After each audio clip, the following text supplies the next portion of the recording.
Hello, everyone. Thank you for joining us. We are just waiting another couple of minutes for everyone to give everyone time to join.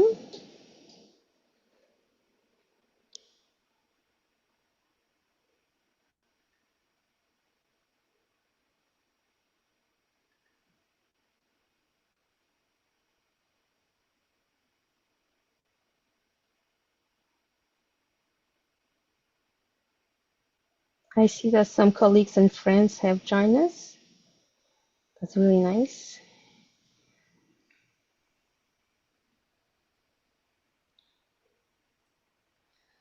Okay.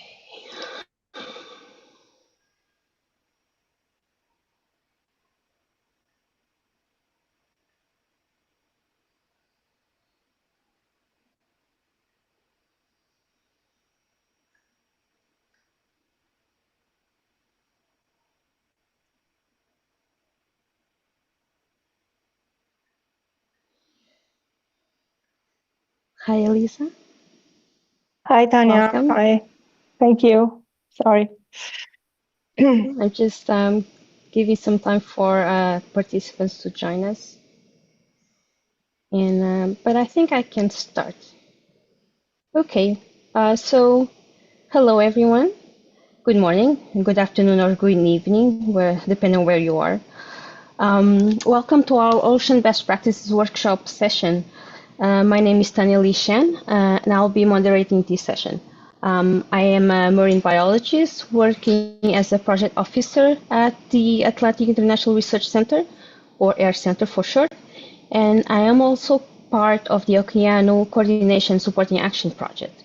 And today's session is part of this project, the OKEANO project, which aims to provide and support the All-Atlantic Ocean Research and Innovation Alliance, or AAORIA for short.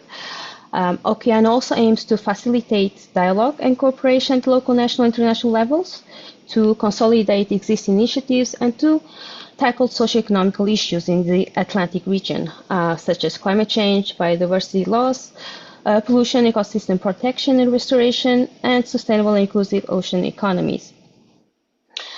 So our discussion today will focus on the best practices that emerged from AAORIA over the past 10 years, highlighting how successful partnerships are driving scientific discovery, technological advancements, and sustainable ocean management.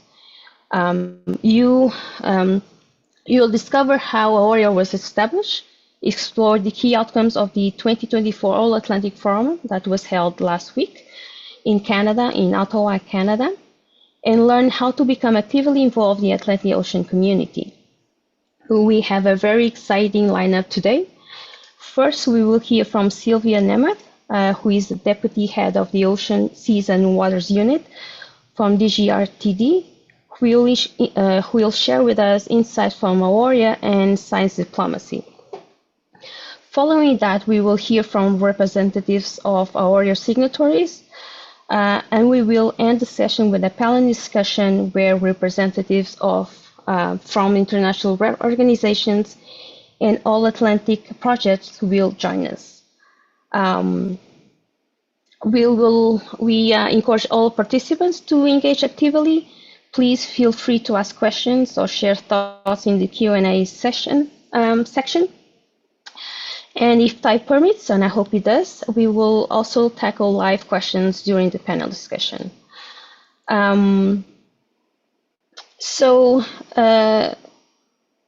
Let's see.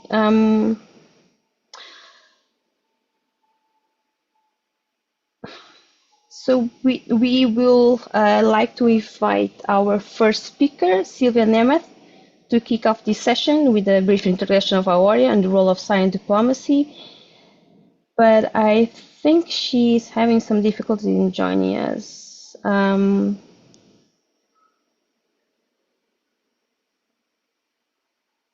So give us another couple of minutes for Szilvia to solve her issues. But for the participants, please use the chat to introduce yourselves and say where you're from. Let me just.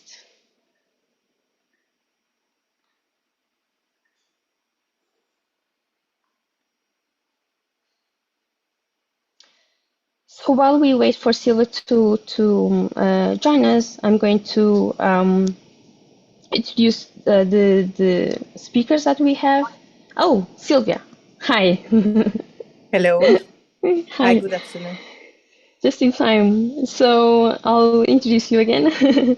I would like to invite Szilvia Nementh, Deputy Head of Ocean, Seas and Waters Units from DGRT, to kick off this session with a brief introduction to AAORIA and the role of science diplomacy. So Szilvia, the screen is yours. Yes, thank you, Tanya, and excuse me for the delay. As you may, Oh, Szilvia, can you hear we me? don't hear you. Can you hear me now? Yes. Okay, great. I was just saying that, excuse me for the delay. As you can see, I'm actually connected from my phone to the webinar because I do not know what happens in Brussels to the Commission access, but there is no internet. So I've been trying to connect in vain for 5 minutes. And it seems that my phone is the only tool that is working. So apologies for the delay. I'm very happy to be here with you. And as long as my phone battery lasts, I'm going to be here. So I'm pleased to be here today and to provide a few remarks about how AAORIA functions, and also about the role that the European Commission gives to science diplomacy, and want to highlight the role of AAORIA. And Tanya, if I'm not mistaken, I should also speak a bit about the outcomes of the AAORIA forum of last week that took place in Canada, in Ottawa. So basically about AAORIA. AAORIA is rooted actually back to the signature of the Galway Statement in 2013, which was a trilateral statement signed among Canada, the EU and the United States about research and innovation cooperation. And this cooperation has proved so successful in key areas of shared priorities that then it was complemented in 2017 with the signature of the Belém Statement. That was again a trilateral statement among the European Union, Brazil, and South Africa. And the European Union actually then afterwards signed several bilateral cooperation agreements complementing this work with several countries. And in 2022, the All-Atlantic partners decided to sign an AAORIA declaration, which was signed in July 2022 in Washington, D.C., where they designated mainly 7 priority areas for cooperation. I will not speak about all of them, but I mention a few priority areas. One of them, for example, is to increase our understanding on the relationship between the ocean and climate and develop outcome-oriented science. Another one is monitoring, protecting, and restoring marine ecosystems and biodiversity. Another one is related to the tackling of impacts of marine pollution and on marine species and ecosystems. Another one is coordination of observing and seabed mapping efforts and improving modeling capacities in the Atlantic Ocean. Another one is about promoting ocean literacy and broadening engagement in ocean sciences and ocean sustainability. So we have 7 priority areas actually that the partners around AAORIA are cooperating on. And we do have, or did have, also activities linked to all priority areas of action. And then this cooperation is actually supported also by several cross-cutting actions that are bringing together all the partners. An important pledge of AAORIA is to keep its openness. So AAORIA is welcome to be broadened by new partners. Since the signature of the AAORIA declaration, there have been new partners welcomed. I would mention in particular UK, Norway, Iceland, and Senegal as new partners. Senegal just joined last week, and it was announced on the occasion of the forum last year. And then there is also the possibility to become, for international and regional organizations and interested entities, to become a supporter of AAORIA. This is through a unilateral declaration. So last week again, IOC UNESCO became a supporter of AAORIA. And this also shows the important interactions that the AAORIA work has with the UN Decade of Ocean Science. So we try to keep these linkages very close, also to advance on the science work that is linked to implementing the AAORIA declaration. I would also need to mention that from the EU perspective, we also keep very close links with the EU mission Restore Our Ocean and Waters, in particular its Atlantic Arctic Lighthouse. And we are very keen to benefit also from the projects and from all the work that is ongoing in the context of the EU mission, and use it, and vice versa, for the benefit of AAORIA, and use also the work of AAORIA to benefit the work of the mission. Also because the priorities of the AAORIA declaration are very closely linked actually to the objectives of the EU mission. AAORIA as an important science diplomacy network has been recognized and particularly mentioned in the EU communication on a global approach for research and innovation. There are several networks actually mentioned, but in particular on science diplomacy, the success of AAORIA is highlighted. And this is also based on the recognition that it has received internationally on bringing closer partners around the Atlantic Ocean for outcome-oriented science, while also making sure that this is done in an inclusive way, involving also local communities around the Atlantic, and with a renewed pole-to-pole dimension. So AAORIA is active also with partners and in areas where there may be also even, geopolitical tensions. And it is very important that the science dialogue keeps everyone around the table. I should also mention that from the side of the European Commission, the European Commission engages, based again on the global approach communication, in an open dialogue with partners on science diplomacy. And the role of science diplomacy is very high on the agenda in several files. I must say that, of course, in the AAORIA context, we do not deal with very problematic discussions, but still, it is very important to mention that the priority areas and the way also how AAORIA operates, which is also defined in the declaration, helps the partners to keep conversations very strongly science-based, and provide also an interface to policymaking through engaging in science-to-policy interactions. I could mention several initiatives that took place or are taking place in the AAORIA context.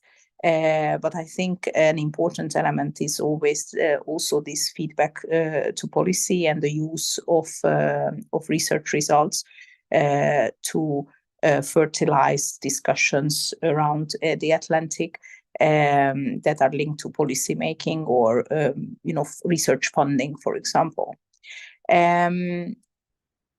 I would also like to mention that in terms of how to work together with AAORIA, the main source of information is the All Atlantic website that is maintained by an EU coordination and support action that you are all familiar with around the table, OKEANO. And this takes further the heritage of previous coordination and support actions, namely ANCHOR and AURA. I would really invite everyone to look at the website, because it also gives not only the policy background, but it gives very detailed description about the results that previous AAORIA work produced, about the ongoing work, and about the community that engages around AAORIA. Ultimately, an important goal of AAORIA is to create a community and to keep it alive and to keep these conversations and expert dialogues and science dialogues alive. I would also like to mention that for those who are interested in working with AAORIA, there is also a terms of reference that has been developed for joining AAORIA, for new partners and also for supporters. And the AAORIA partners are very actively engaged also in the international fora and in international events to promote the work that they are doing together.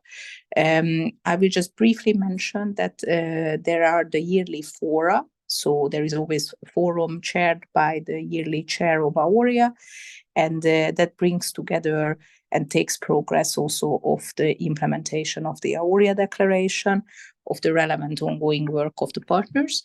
This year's chair is Canada. For next year, for 2025, it is going to be the European Union. And we are also building on the success and the work, of course, of previous chairs. I would in particular mention South Africa, which was the chair of 2023, and where, as a result of the South Africa Forum, 2 areas of actions for AAORIA have been identified that all partners are working on. The first one is about the ocean climate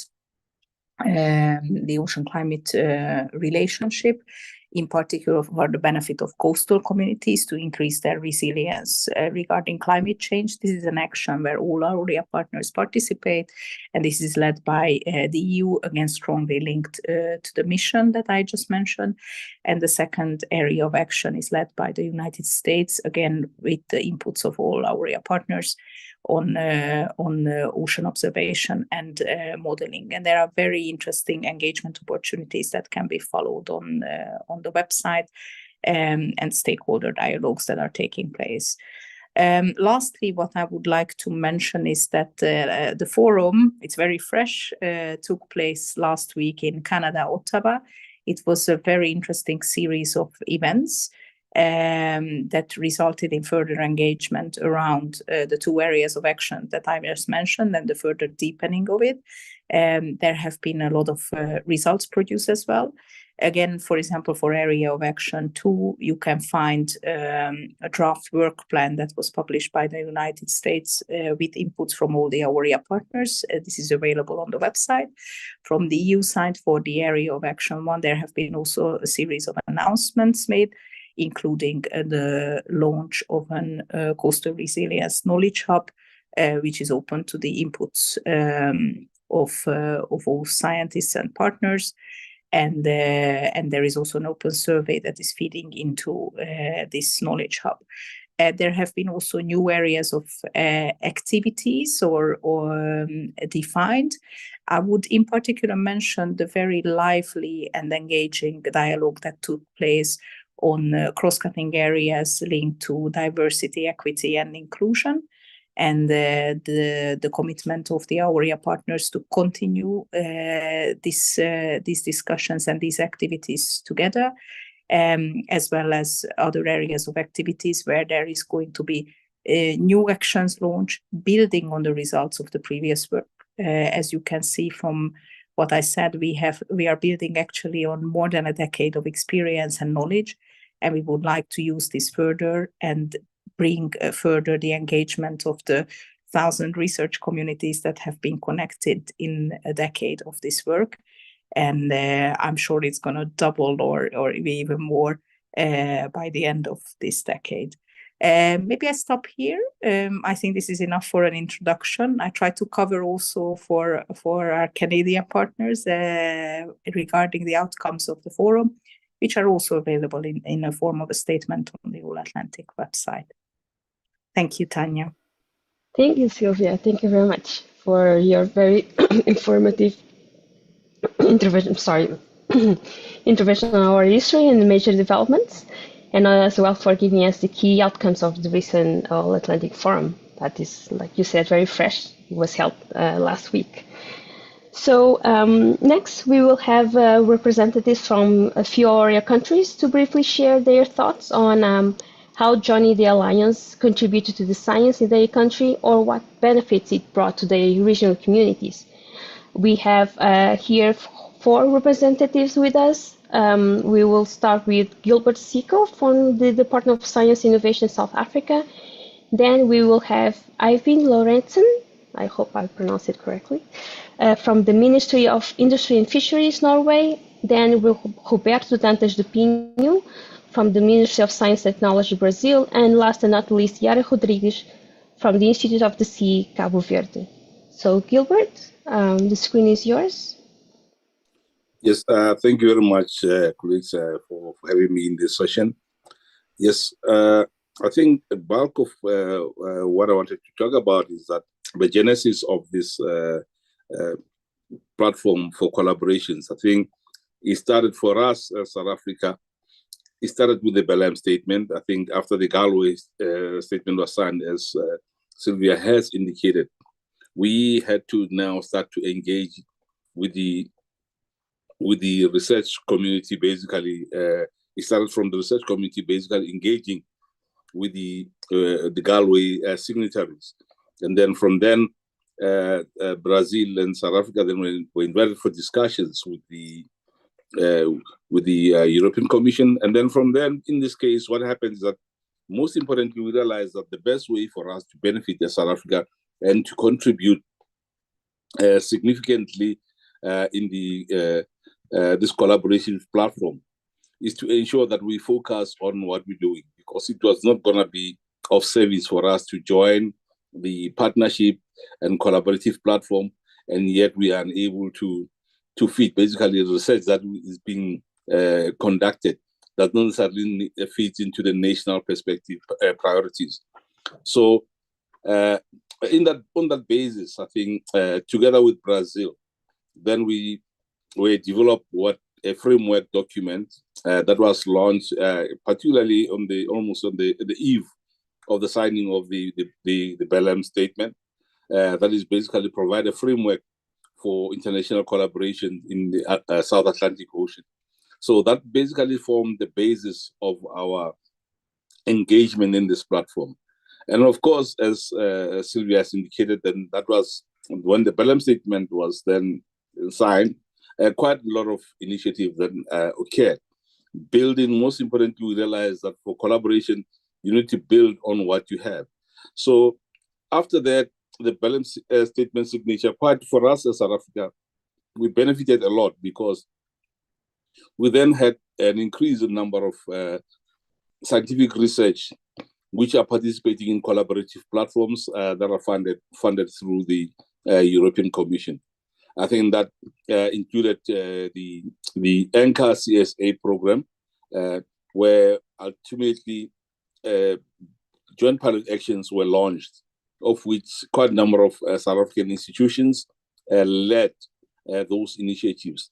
And then from then, and then also in that process, what happens that normally what you do is that you have to build on what the capacities that you have.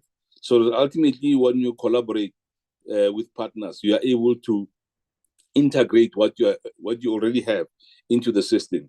So one of the things that I think we already had, and then we were able to utilize, was that we had previously, a couple of years ago, had the floating university sort of that what we could integrate into the floating university program, the semester program. So that basically talked to the collaborative platform that we had under that the joint action. But then other than that, the researchers, quite a number of researchers in number of all Atlantic programs, such as iAtlantic, were collaborating in such platforms as this iAtlantic that are funded by the European Commission. And again, our strong point as well, because we had already, our government had already sort of like put in a ocean sciences as a curriculum, and we already have established in our schools. So we already have established schools that are working in that space. The only thing that we had to do now is to align them, because when you collaborate, there are certain standards so that ultimately we share our experiences. So that also enabled the establishment of the All Atlantic Blue Schools.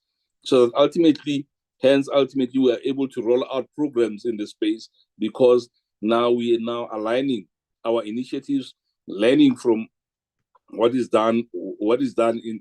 practiced in the All Atlantic countries and adapting it to the South African environment. So that greatly assisted a lot in terms of the growth of research and capacity in our institutions, and also led to the development of engagement with the community grow as well, because now we're now adapting something that we are able to work together with the partner countries. So hence for us, and most importantly, what I can say is that you need to start from what you know and what you have, so that when you want to grow, the areas that you have identified or you prioritize in your country, it becomes much easier. Hence, ultimately, when we then the All Atlantic Research and Innovation Alliance was established, the declaration was signed, it became easy for us now to transit in terms of participating in a bigger platform, a bigger forum, because we had already initiated this kind of collaboration. So it's much easier. I think the dynamics, as Szilvia has indicated, applied, but then we had to adopt a new ways and new methods, because now we jointly develop the framework at which we are going to operate within. So for us, that was the main component that we've benefited from and what we've contributed into the All Atlantic collaborations. Thank you. Thank you. Thank you very much, Gilbert. I think you touched several points in very few minutes and was very, very constructive. It was really interesting. Thank you. So so that we don't spend much time, we'll go next to Eivind. Hello, Tânia. Nice to be on. I'm sitting in a corridor here in the Norwegian Research Council, so people might be coming and going, and you might hear some extra sounds, but that's all as it should be, no problem. Very interesting were the presentations of Szilvia and Gilbert. Basically, a lot of food for thought. I think I'll make it short. The first thing is that from a Norwegian perspective, and ensuring that the world's ocean is healthy and productive, and that means sustainable is a key priority, and that means that Norway participates in almost all ocean cooperation.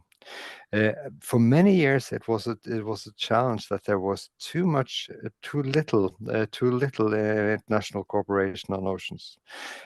So that has changed during the last decade, and or after 2000, and that's very, very good. But it's a priority to ensure cooperation. I'll go into that a little bit later on, but just that's our main position. We're very happy to team up with everybody who works for a sound and sustainable ocean, and that's because the problems do not stay in one, or the ocean is one, and the problems do not stay in one place. As simple as that. So when we look at AAORIA, and we have to look at the predecessors, go back to Galway in 2013. Norway joined in 2023.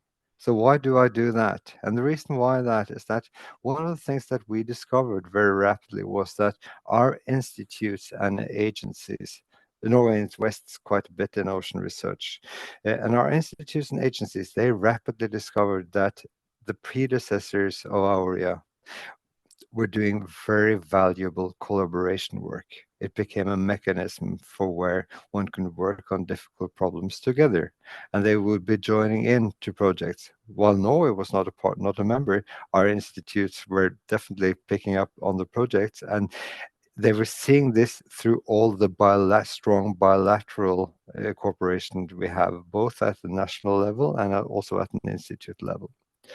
So that so from our perspective, it became important to both support this mechanism that had been established and to also be a part of it. So looking to the future, it's also that we believe that if we can build, as both Gilbert and Szilvia was mentioning, build on what has been as a very effective collaboration mechanism to handle multilateral projects on difficult topics. If we can continue to do that and make sure that we manage to sort of combine the complexity with something being streamlined and quite productive, there's a great future for AAORIA, and we believe that is quite unique. There's quite nothing like it, so we have to make it work. And finally, I will just stress the dimension of ECOPS. That's also an integral part of AAORIA and the predecessors, and that's also very crucial. I mean, firstly, because we have seen in other parts of ocean research collaboration, for instance, the Nansen project and so on, that building networks is maybe the most important thing we can do. But also because there are way too few ocean scientists in the world. If you compare to all the challenges that the oceans are facing, there are way too few of them, and our job as governments and is to make sure that at least it's easy for them to cooperate in an efficient manner. And we believe that AAORIA is a very crucial part of that. Thank you. Thank you, Eivind. Thank you very much for sharing your thoughts, and especially also for mentioning ECOPS, which is very, very important to AAORIA and to also, the future of ocean research. So right now we are going to go next to Roberto, Dantas Pinho. Obrigado. Obrigado, Tânia. Thank you, Tânia. I will start with part of a poem. I think you and Luís will like the choice of what I brought to you today. It's very, very short, the part that I'm reading. So I'm reading first in Portuguese, then I will read it in English. It's As Ilhas Afortunadas de Fernando Pessoa. Que voz vem no som das ondas, que não é a voz do mar. É a voz de alguém que nos fala, mas que se escutamos cala, por ter havido escutar. E só se meio dormindo, sem saber de ouvir ouvimos, que ela nos diz a esperança, a que, como uma criança dormente, a dormir, sorrimos. Now in English, by ChatGPT, the translation. The Fortunate Isles, from Fernando Pessoa. What voice comes in the sound of the waves that is not the voice of the sea? It is the voice of someone speaking to us, but if we listen, it falls silent, for having been listened to. And only if half asleep, without knowing we hear, does it tell us the hope to which, like a sleeping child, we smile in our sleep. And that's it. There is another verse to the poem. I bring it today because it talks about the difficulties of listening and the delicate nature of what it means to listen. And there is a science to what we do here in this alliance. And there is a science to what is called science diplomacy, which is all of us are doing. Sometimes I do not like to talk about science diplomacy because I think it creates a focus on itself, although it is important too.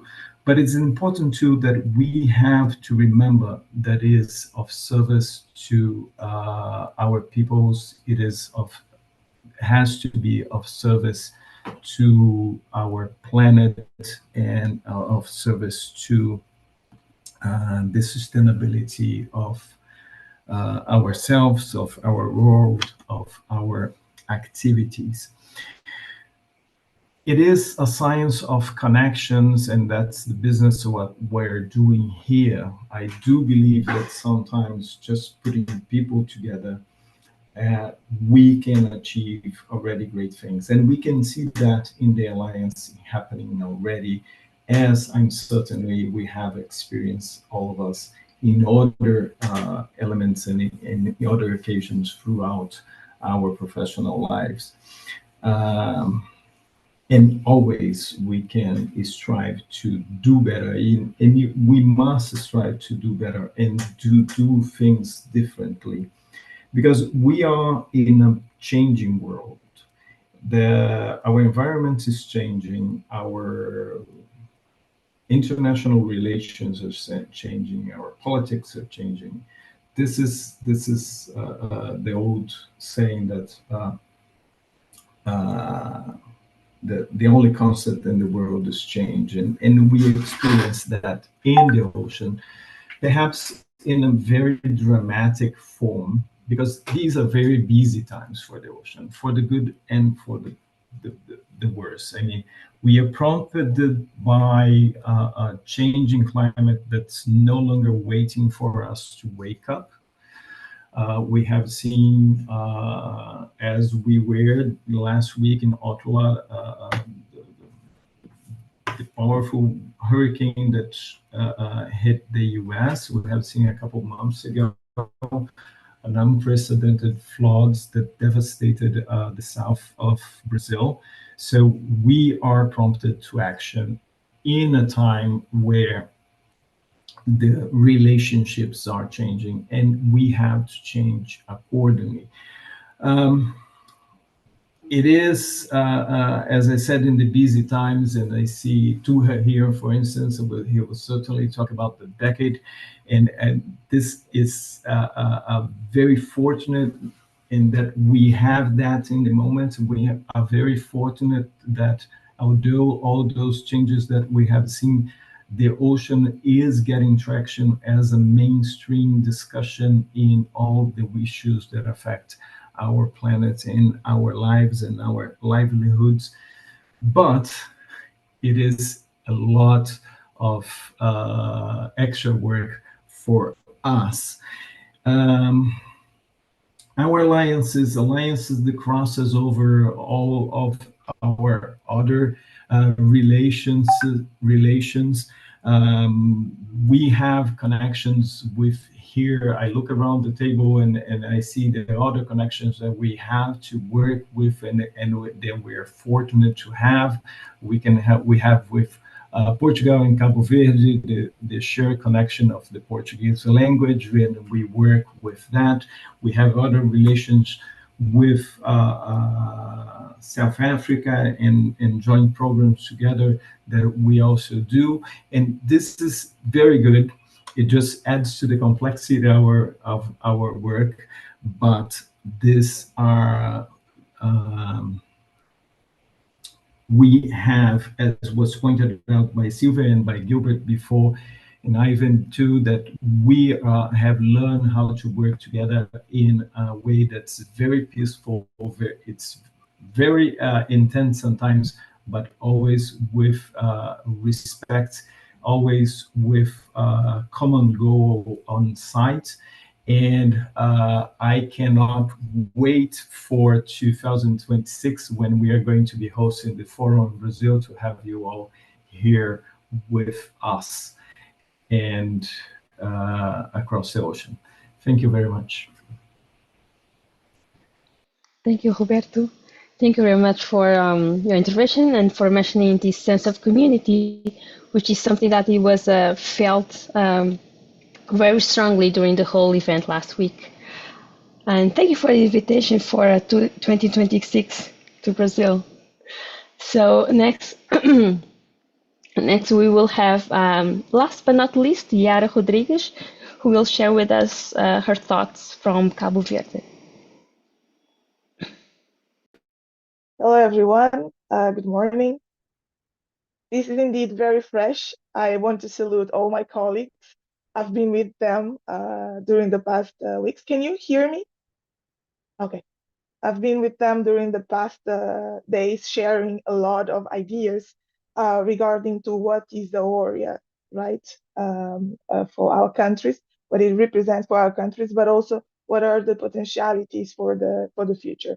So AAORIA is this great platform to enhance synergy among members, and I think all of them already reinforce these very important characteristics. And one of the points that I want to share here is regarding the use of the best practice and the mobilization and transfer of knowledge that AAORIA facilitates in these journeys. So overall, I think the alliance has positioned the country, like Cabo Verde, which is my country, as an emerging player and partner for the global and scientific community. And this gives a promising development for the horizon. Regarding the question per se, maybe I could go specifically with the statements that we have from Belém.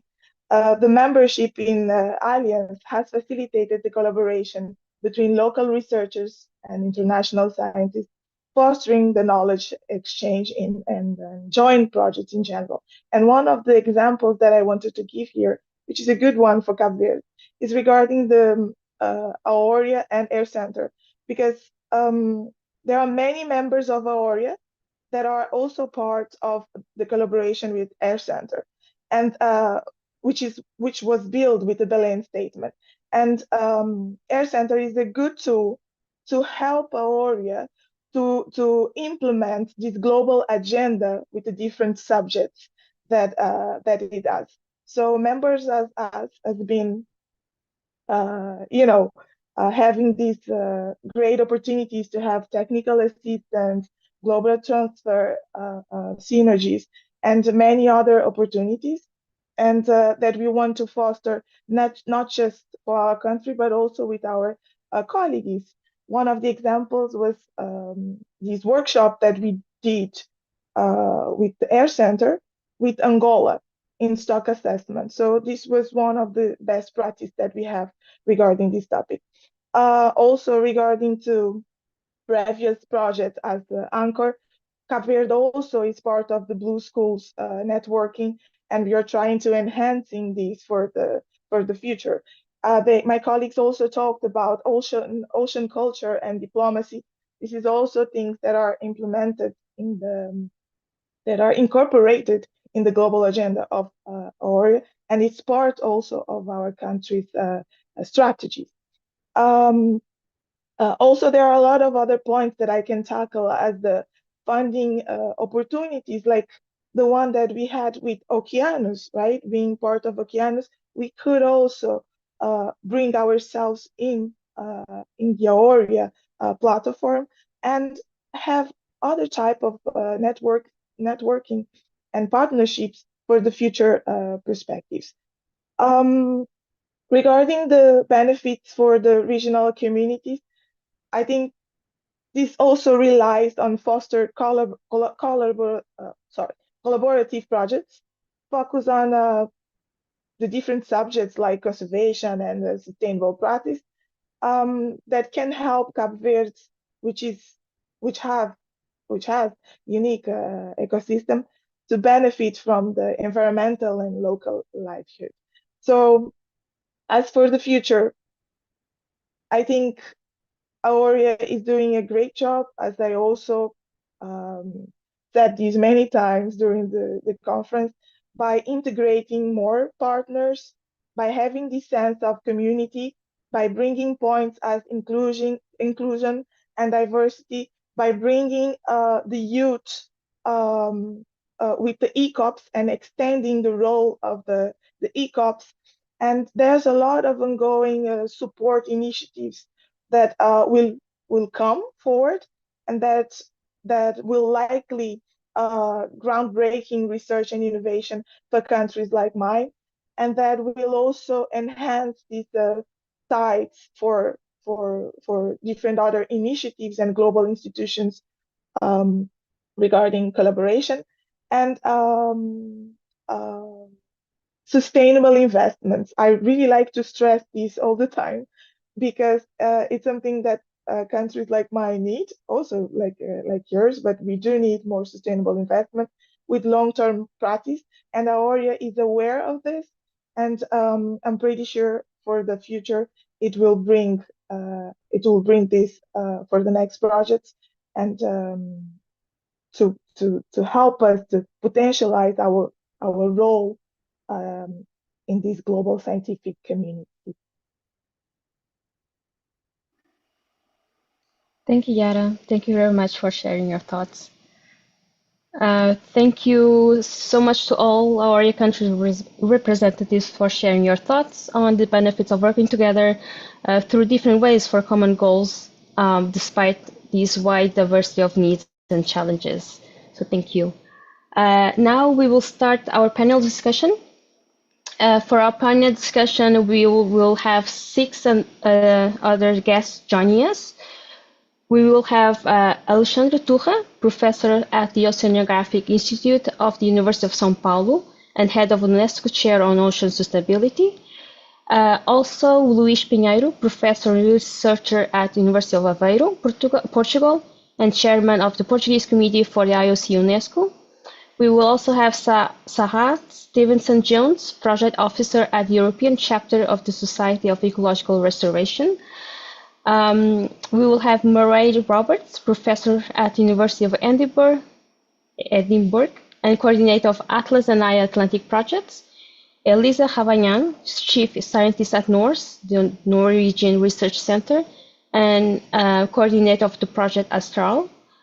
And finally, last but not least, Patricio Mariani, senior researcher at Technical University of Denmark, and also coordinator of Mission Atlantic project. For this panel discussion, we will have 2 main topics. I'll have 2 different questions, and I will direct the first question to Alexandre, Luís, and Sahar, and then the second question to Murray, Elisa, and Patricio. So the first question is, how do you perceive the significance of collaboration between the organization you represent and the All-Atlantic Alliance, AAORIA? So, Alexandre, can you be the first one to answer this question, please? Yes. Thank you. Can you hear me? Yes. Yes. So, fantastic. So collaboration is perhaps the soul of the decade, of the ocean decade, and of several recent movements dedicated to foster science, to foster the improvement of knowledge, and also the sharing of knowledge in our region and around the world.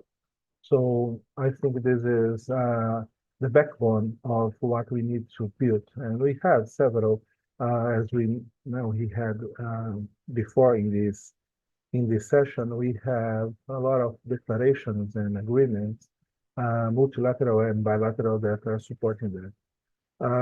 I consider that we have a huge challenge, and this challenge will only be overcome through collaboration.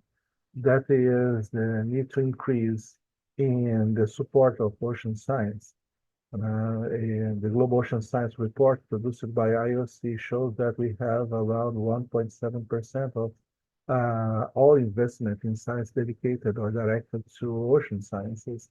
In Brazil, for example, this value is 60 times less than the global average. And this shows us that we need to have a big push towards the implementation of programs that increase the amount of money dedicated to science, but also the collaboration. That's the reason that PROASA, which is the program for the South Atlantic and Antarctica, was created in FAPESP. FAPESP is the São Paulo State Research Council, which established this program to dedicate or direct more resources to ocean and Antarctic sciences, but specifically do that based on collaboration. So collaboration is, as I said, the backbone. So we started the collaboration with France and Argentina, and now we are expanding this collaboration to Uruguay and Chile, and having dialogues all around the Americas through the IAI, the Inter-American Institute for Global Change Research, which is an important partner of all these movements we are exemplifying or building here. So I should say that, to finalize my contribution, that we need to find ways to create long-term collaboration and have previsibility of resources so that we can build programs and projects as defined by the Ocean Decade. Programs and projects are big initiatives dedicated to integrate different areas of research. So it's interdisciplinary, but mostly it's transdisciplinary, which means that we also need to integrate. And that's why I'm saying that, because we are talking about collaboration. We also need to strengthen our collaboration between science and decision making. And this is being pushed by the decade. This is being demanded by SDG 14. And I think we need to find ways to create synergies and create opportunities to strengthen these different types of collaboration with the appropriate resources, both financial and human resources that we need to build in the region, specifically in the South Atlantic. So this is my piece of thought on that. Thank you, Alexandre. Thank you very much. It's really interesting to also have this dimension, like this expansion on the Brazil reality. Now we go next to Luís Pinheiro. Yes. Hello. Sorry. I'm sorry that my screen is going on and off. So, but anyway, I can talk and I believe you can listen. So first of all, thank you so much for inviting me to be here. It's a pleasure. And I'll be talking a bit about opportunities of synergies between the IOC programs and in particular within the Ocean Decade, the IOC is coordinating, and AAORIA. So collaboration and networks of collaboration are absolutely fundamental all over the world when we talk about the ocean. And of course, at IOC, we look at ocean basins in general, we look at global ocean observation networks and so on, and capacity development at all levels in all ocean basins.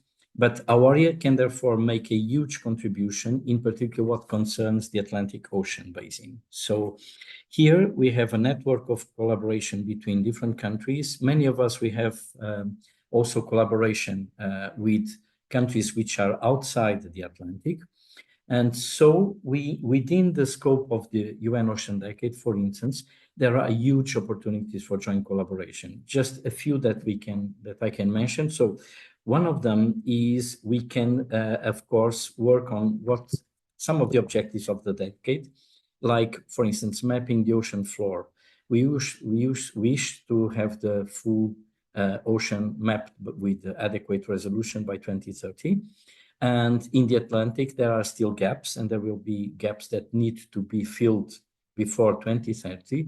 And I believe the collaboration that we have between different countries within our area could help on that, particularly for the Southern Atlantic. Also, I believe that one other thing that is absolutely crucial is observation networks. And of course, capacity building so that the different countries can use the data and transform it into information.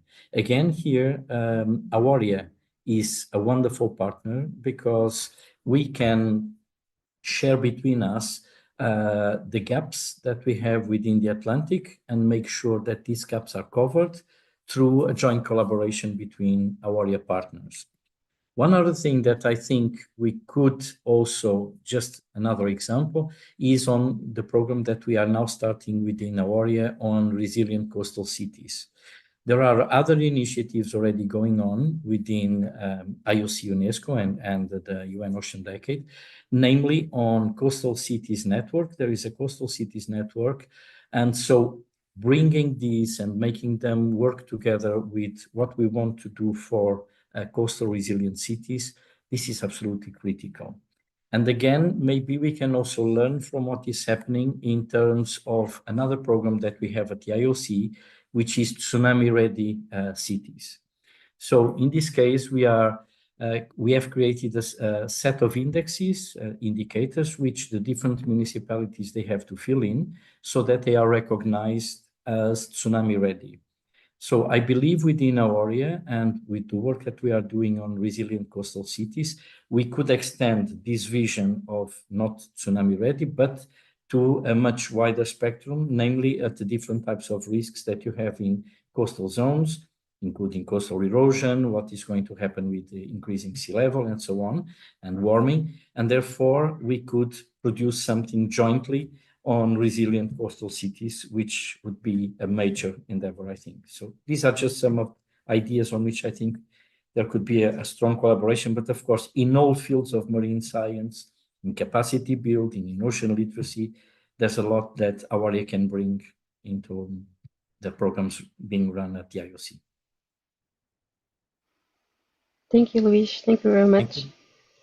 So now we will go to Luís. I think we will have questions for at the end of this panel discussion, and I think I will ask you to give some to introduce the sea network.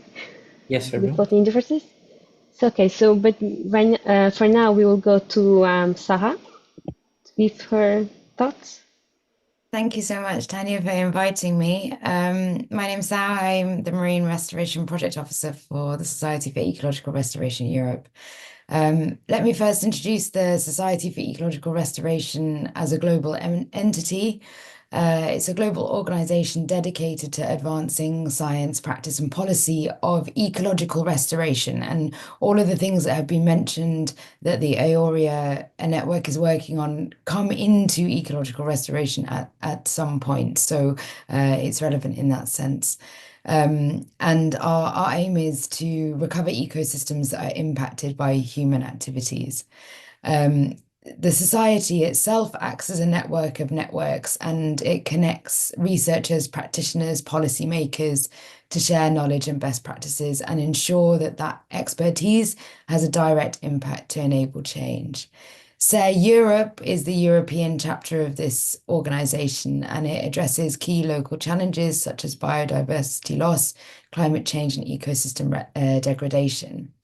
It has been and continues to be actively involved in promoting the implementation of the EU Nature Restoration Law, which sets binding targets, as you will know, for the restoration of diverse ecosystems, including, which is where I come in, the marine ecosystems such as seagrass meadows, coastal wetlands, and coral reefs.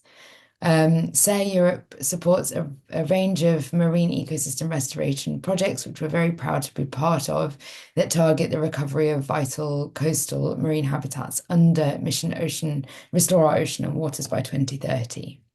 A couple of those key initiatives include the ClimaRest project, which addresses climate-driven impacts on coastal environments, and Redress, which seeks to restore degraded deep sea habitats by improving ecosystem health and fostering sustainable management practices. And those projects reflect our commitment to marine ecosystem restoration, which is underrepresented in the community as a critical component of broader ecological recovery efforts across Europe. Going back to that network of networks, SARE Europe connects stakeholders across various sectors, encouraging collaboration and knowledge exchange through conferences, workshops, webinars, podcasts, anything you can imagine. SARE Europe is open, of course, to new partnerships, and I was very excited to hear what could be possible with AAORIA that will strengthen both our missions, aiming to broaden our impact as well as your own and foster innovative solutions in ecological restoration across the continent. Collaborations can also be sought with chapters in Africa, SARE Latin America, and there are several chapters based in the US and Canada. So seek those out, please. And that can enhance collective expertise and resources that are available for global restoration efforts. And that international approach is really, really essential for addressing complex environmental challenges and advancing restoration practices worldwide. And collaborations like those would hold immense significance due to the complementary goals of both AAORIA and SARE, generally in terms of ecological restoration and transatlantic cooperation on ocean health. We have a direct interest on both sides of the Atlantic, so that's a good thing to know. For example, integrated restoration goals to align marine restoration efforts and address interconnected challenges like biodiversity loss, climate change, and so on. Cross-sector expertise to combine specialized knowledge from both organizations to foster innovative science-based solutions and best practices that benefit diverse ecosystems within the marine environment.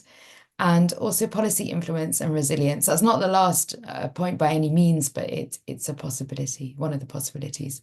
And those joint efforts would enhance influences on the European and the global environmental policy and focus on building climate resilience through comprehensive strategies that focus on restoration.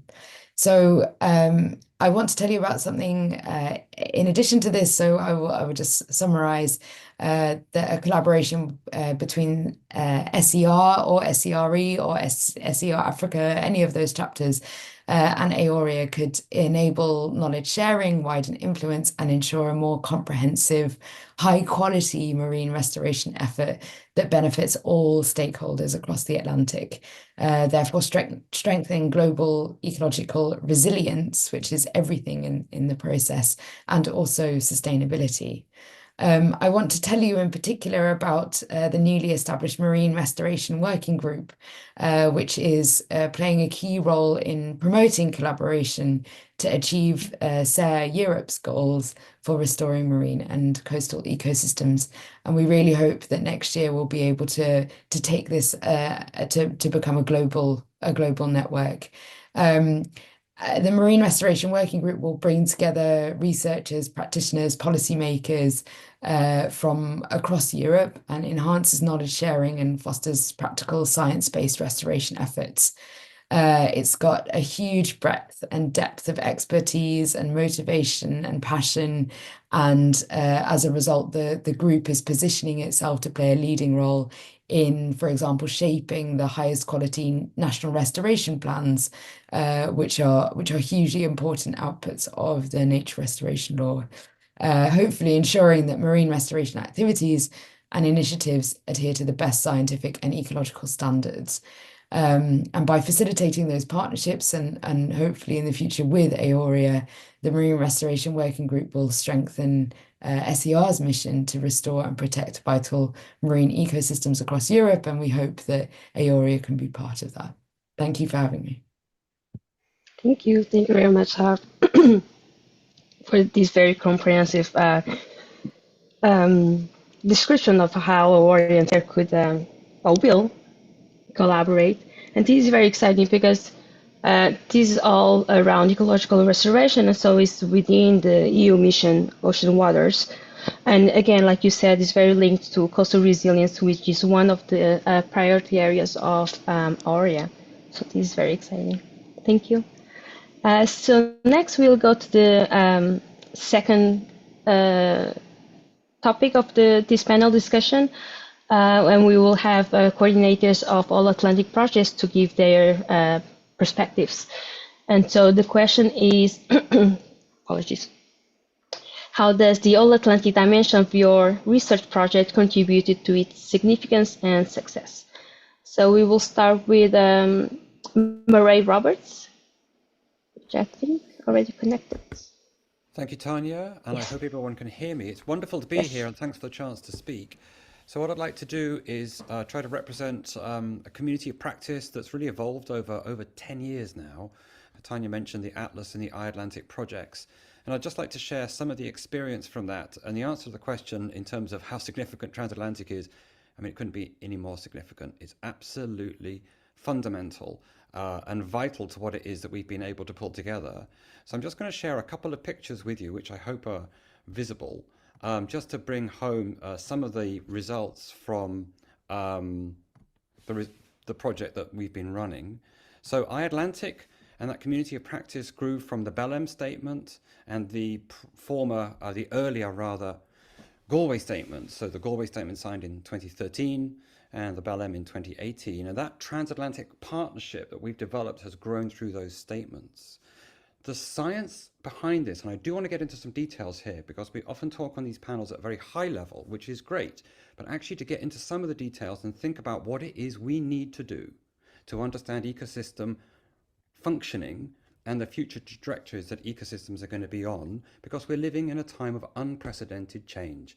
And yes, it's wonderful to have the Society for Ecological Restoration on this panel and to think forward about how we restore, where we restore, and understanding ecological functioning and the implications of global climate change has to be part of everything that we do. So as a result of this near 10 years of work, with around, in iAtlantic alone, 188 researchers, 35 partners, young researchers as iAtlantic fellows, 17 nations, and so forth, we've crunched down to 6 things that we think we should do to understand ecosystem function here in the context of the Atlantic, but actually the approach is scalable to ocean basins the world over. Now, at its heart, and you can see in the middle of the diagram, it's all about people. It's all about capacity building, engaging the stakeholders in a meaningful way, and building the bridges. So people are at the heart of everything that we have to do. It goes in a sense without saying, but you have to take it super seriously and not pay lip service or tick box this. You've got to make it real.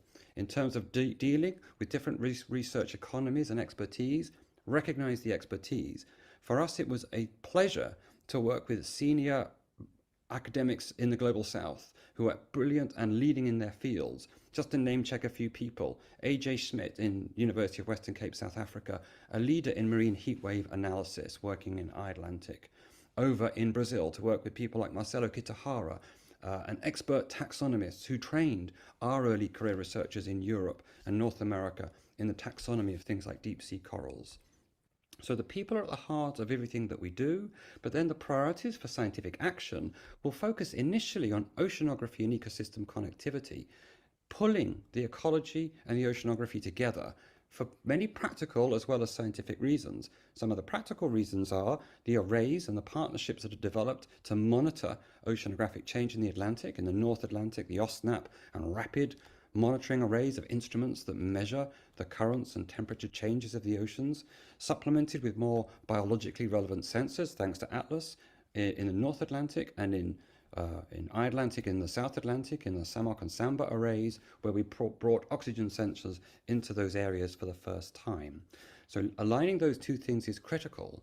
There is still a huge need to map the deep and open ocean to understand the diversity and distribution of ecosystems. So mapping remains a vitally important priority, as does understanding the drivers of ecosystem change and tipping points. Allied to that, the impacts of multiple stressors of ocean warming, acidification, deoxygenation need to be thought about together.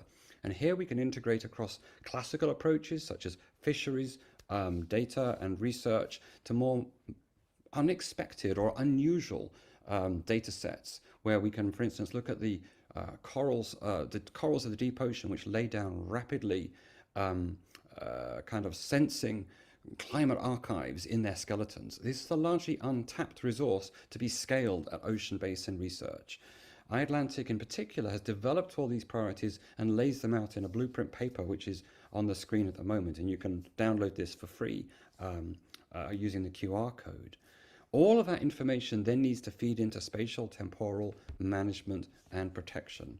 And projects like Atlas and iAtlantic have taken these approaches and then scaled them to work for the first time at the full ocean basin. In terms of outputs from these projects, we now have many papers, as you can imagine, and science policy briefings. I don't have time today to go into details, but I would like to point to this QR code to you, where you can download all of the background information on iAtlantic and on the Atlas website as well, including these policy and science briefings, which are on some of the key issues that have emerged from our research over the last, as I say, over 10 years. I wish I had time to show you a film with our early career researchers leading how we've led and developed the iAtlantic approach. There isn't time, but maybe later you'll have a chance to see this little movie and to learn a little bit more from the people who actually did so much of this work. So in summary, as we move forward from understanding the problem to trying to do something about it in terms of restoration, as we move forward from smaller projects to programs to greater engagement across the whole Atlantic, I think it's important we think about the details of the science, we think about how that front is changing, and we keep challenging ourselves to integrate meaningfully across the disciplines. And of course, that includes social science, economics, as well as the natural sciences that we often focus on when we think of the Atlantic Ocean, how the Atlantic Ocean is changing. So Tânia, thanks very much for the opportunity to say a few words. Really great to be with you. Thank you, Ray. Thank you very much for giving this perspective on how your goals developed from along these two projects, because it was like around throughout 8 years or 10. So thank you very much. The whole process is, it's more than a decade of planning and then execution.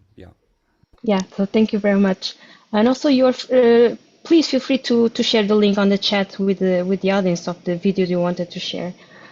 So thank you, Marie. So next we will have Elisa Ravagnan to give her perspective. Yeah, hi. Thank you, Tânia. Thank you for the invitation. And I bring a little bit different perspective what Marie was talking about, because Astral and our twin sister project, as we called Aquavita, that was awarded 1 year before us, were more focused on a new chain for aquaculture in Atlantic. So it was more dedicated on human activity than to understand the functioning of the ecosystem. Even if the two things are totally related, and we need the expertise and the knowledge that was coming from our sister project on the ecosystem, how it's working, to have activities that doesn't harm the environment and possibly even try to restore degraded environmental issue. So for Astral, the focus was in IMTA, integrated multi-trophic aquaculture. If people don't know what it is a way of farming different species at different trophic level together, as it usually happens in a normal environment. So you have one fed species, and the uneaten feed and the waste or co-product that are coming from that species feed the species at lower trophic level. So basically the circularity concept is embedded in the production, and the goal is to achieve the zero waste. For this reason, it was really very interesting to work at the Atlantic level, because usually the scientific community, as Maureen was saying, we are a little bit more used to see each other, to confront each other in a conference and so on. But when we are talking about stakeholders and industry, sometimes this connection, maybe it's at higher level or a big enterprise. But when we are talking about a regional development or even local development, local community, this exchange is not so easy, and is difficult to foster also. So what we did in Astral, and it was to create a network of those stakeholders. So we had several events, higher level, so discussing with the policymaker and the government, but also low level, so discussing with the local community and asking their opinion, their needs, and try to also to foster the capacity building and transfer of knowledge, not only in the consortium. You can find a lot of information about Astral. I don't have time to talk about the 4 years of work in 5 minutes, but just look at our web page of the project, and everything is there. So not only within the project consortium, but also with the community that usually don't talk with each other. So we have created this network of people that start talking with each other and respecting the local knowledge, local species, so local environment and local practices, still grow together, exchanging the knowledge, and also try to solve the problem globally. And one of the things that is really very important to, and I really would like to stress, is one thing that we have also point out is the needs, because it's true, and as an environmental scientist, I'm extremely excited about this programs and networks of the global ocean.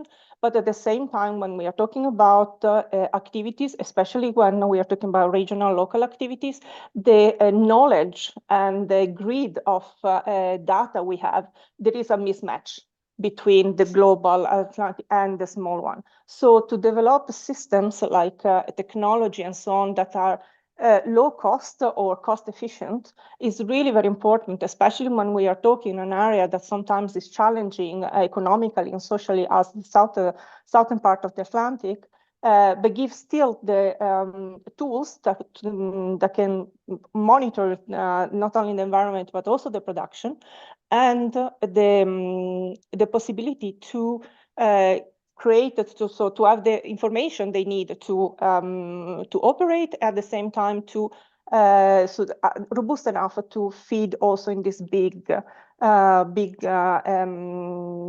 networks on the global level. So the last things I want to say, I'm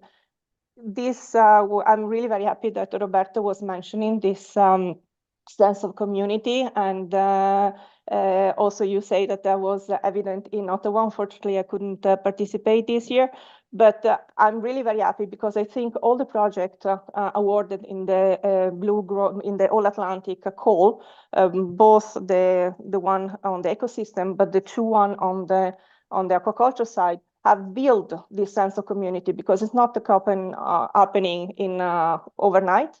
So we are really very happy to have fostered this collaboration and this dialogue between the two sides, and especially towards the activity that sometimes is more difficult. And for this reason, Australia has been awarded with the best international cooperation last year from the Atlantic Strategy Group. So this is the only 2 cents. Of course, I'm here for questions, and please contact me if you have a question about Australia. Thank you.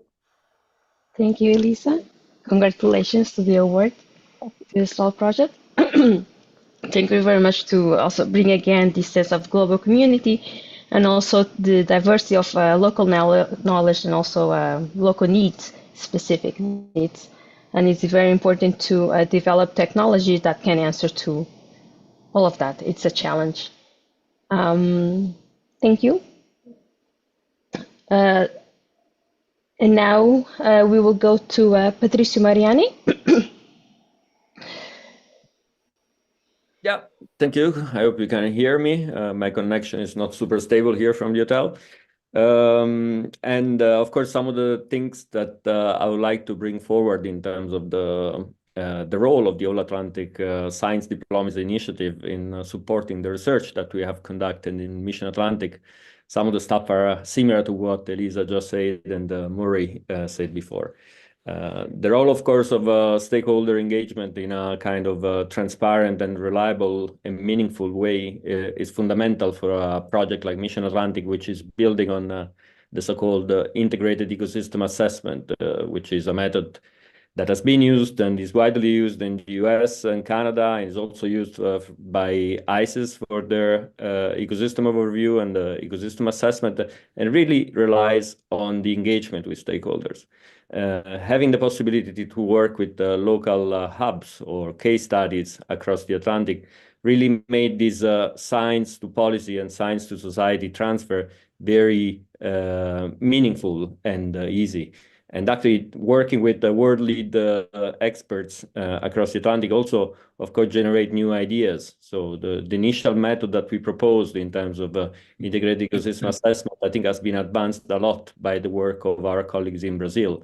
They really showed us how to transfer the knowledge generated in the project into policy actions. And I think there has been an establishment of a pilot area for marine spatial planning that has been generated or designed based on the results of Mission Atlantic. And one of the PI, Marines Scherer, she's working for the Ministry of Environment to advance on that process. So we have been very fortunate. And I mean, this is common when you put people with a lot of expertise, a lot of knowledge and common objectives together, they can actually advance methods and procedures in science. But of course, working with stakeholders really relies on a local scale, but the method also allows to identify these cross-border challenges, which are indeed present all over the place. The managers, maybe they really care about their shelf area, their small protected area, or other local elements, but it's really the challenges and the drivers are often at the cross-border or at larger scale. In that case, also, we have examples. For example, we had a policy event organized in Gran Canaria for the Canary Current upwelling system, which is one of the case studies in Mission Atlantic. And we have invited our colleagues from Senegal, telling us that although the ecosystem is quite similar and the linkages between the society and ecological components are quite the same, the challenges are quite different. We had issues in Gran Canaria on energy production, for example, or energy storage, while in Brazil, in Senegal, the main issue was the access and the equitable and the fair access to resources, where oil and gas extraction were limiting the possibility to go and fish and provide food for the local communities. Of course, I mean, these challenges, they can only be addressed with a network and also sharing tools. And in fact, I think one of the main progress in Mission Atlantic has been the identification of common tools to perform integrated ecosystem assessment. And these tools are what allows us to make comparison across regions, because once the statistical approaches are the same, the models that we use are the same, the data as much as possible are the same. Of course, there will be variability in the data. Then the results can actually be compared to identify cross-basin challenges and drivers. So I'm not going to repeat all the things that actually brings or helps or support the research that we are doing in Mission Atlantic, the existence of the All Atlantic Science Diplomacy Initiative. But of course, the mobility and fellowship, I think that's actually a very important tool to mobilize and to build capacity, but also to mobilize expertise across the All Atlantic, to bring knowledge from one place to another, to really sit down and work together on common projects. That's something has to be maintained and put forward again. The data sharing, the identification of common protocols also for data acquisition, that's also something that really needs to be in focus in a network like this. And I also want to say that the scaling up of all these initiatives and the results and ideas to the international policy level, I think the role of the forum in that has been great. And I really like to see this happening again and being informed by science results as much as possible, because we need to transfer these ideas, this knowledge into international policy level. So that's pretty much what I have in mind. And in terms of the future, there has been the focus on the fact that we are at the moment agreed across the network on these two elements, the observation and climate part, and also the coastal resilience. There has been a mention also on building upon existing networks of researchers, because I think that's actually identification or building a common language, a common culture, and a common understanding of the problem. This is a value that we have achieved in all the projects across the Atlantic that should be maintained to go faster in the next, to go faster to tackle the next challenges, basically. And although the challenges, as I think someone mentioned before, are very big, not a single partner or researcher can actually do that. In a network researcher, we can actually do that. And I'd like to mention one of the, I mentioned before, one of the person we invited from Senegal, Diop Babakar. He was president of an NGO. Today he's actually working with some ministerial responsibility in Senegal, and in presenting also the challenges that they have in Senegal and the way to advance for better quality observations and how to inform the policy. He say that the common saying in Senegal is mananek, which I like it a lot as it sounds, and it means it is possible indeed.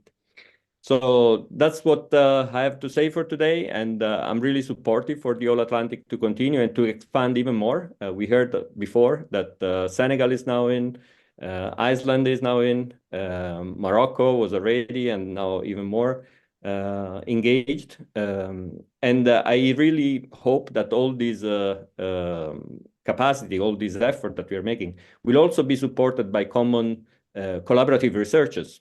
Collaborative research that, of course, will go with a different type of pathway, in a sense, because we need to establish also methods for financing research across the different partners. But I'm sure if we keep this dialogue throughout the network, we will find solution for that. So thank you.